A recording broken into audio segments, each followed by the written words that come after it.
Hey y'all. So a couple weeks ago I made a short video talking about the concept of decision fatigue. Decision fatigue is, in short, a psychological concept suggesting that you make less optimal decisions after long sessions of decision making. You want to eliminate decisions as much as possible because you want to habituate the process of adopting a healthier lifestyle. But I don't want to talk too much about the basics of what decision fatigue is in this video.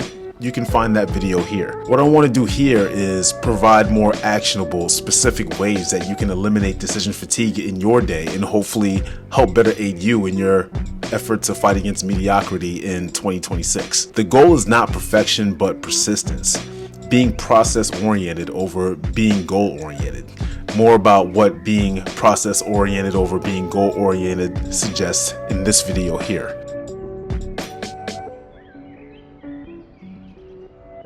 Find the time to work out and stick to it. You shouldn't be thinking about when you're going to be at the gym this week. That should already be a foregone conclusion. This is the most simple, common sense first step that you can take in your efforts this year. When it's training day, you train. No exceptions, super simple, moving on.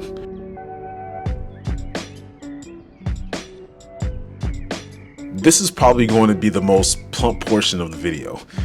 Try and come up with 2 to 3 meals that are repeatable for breakfast, lunch, and dinner, and maybe a few snacks that fit your macros. Meaning if your breakfast is supposed to be around 400 calories, 30 grams of protein, 40 grams of carbs, and 12 grams of fat to meet your daily macros and caloric goals, trying to come up with 2 to 3 breakfast, lunch, and dinner meals that fit that criteria. If that seems like a bit much, okay, no problem. Just focus on sticking to the overall caloric budget for the day and don't worry too much about the specific macronutrient breakdowns. Start as small as you can. Persistence and iteration, not perfection. You're going to rotate the 2 to 3 items when you get bored of one, so make sure you actually enjoy anything that you come up with. This is super important and worth emphasizing.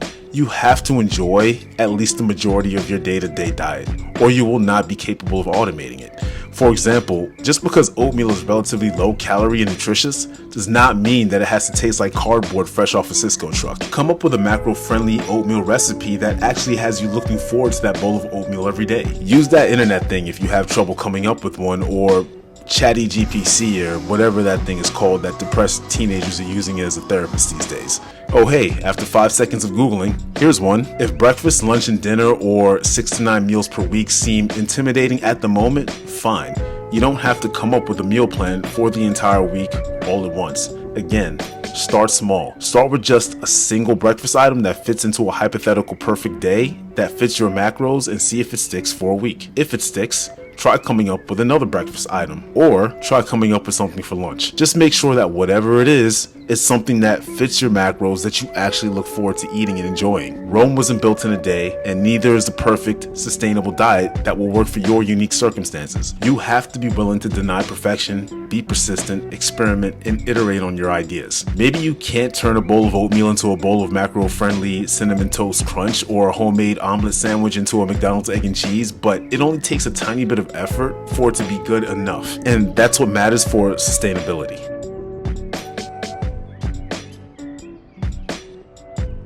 You should have a grocery list every time you go to the grocery store, no exceptions. At least until you've automated everything that you need at the store. You know exactly where you need to go inside the store and you can get there with your eyes closed in a motorized shopping cart. Novelty and health and fitness goals are like oil and water. Supermarkets thrive on your lack of planning and foresight. The environment in a supermarket is literally curated by psychologists for you to spend money on foods that will negatively impact your health. So make sure you leave novelty at the door before you go to the supermarket. And don't shop hungry for that matter for very similar reasons.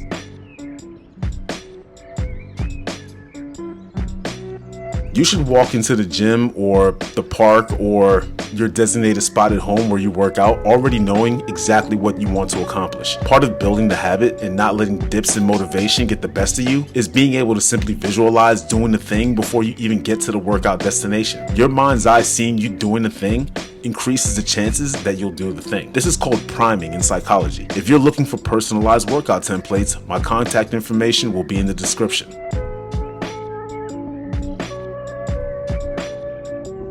Not every day will be your best day. Progress is anything but linear. Some days you will feel low energy or life will do its absolute best to get in the way. But if there's not something physically holding you back from getting to your workout destination, you should make the bare minimum commitment to get there and do something. And after doing that something, if you're still not feeling it, you will also make the commitment to leave. It's only fair. If it's a lower body day, make the commitment to at least do your treadmill warm up or 3 to 4 sets of squats. 9 times out of 10, some Gen Z kid will bet their historically bad credit that you'll want to finish the workout. If you're still not feeling it after starting the bare minimum, that's cool too. Just don't quit before you even give it the bare minimum. Usually that's just getting to the gym or the park in the first place. As the saying goes, the hardest part of the workout is just showing up.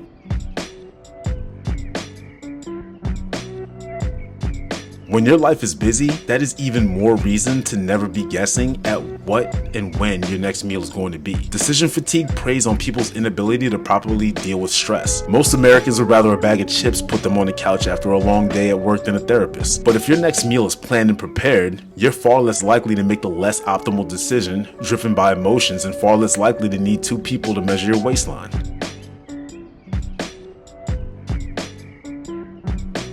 Speaking of chips, they probably shouldn't even be in the environment in the first place if you can help it. Talk to your spouse about foods they're bringing into the house. If they have to eat ice cream, for example, ask them to hide it in the back of the freezer where you can't see it. Out of sight, out of mind. If work has snacks in the snack room, don't eat in the snack room. You should be bringing your own lunch to work anyway. Persistence beats resistance every time. Again, it's not about being perfect. Persistence, iteration. If you succumb to pizza day at work or Planet Fitness is sabotaging you yet again, if the Super Bowl party just is not the same without pizza and wings, that's okay. Tomorrow, you get back on your grind.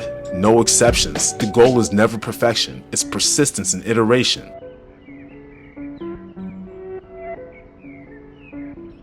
The mindset should be, if I miss a workout, then I train the next scheduled day, no doubling. If I eat off plan, then the next meal is default. If I feel unmotivated, then I do the bare minimum.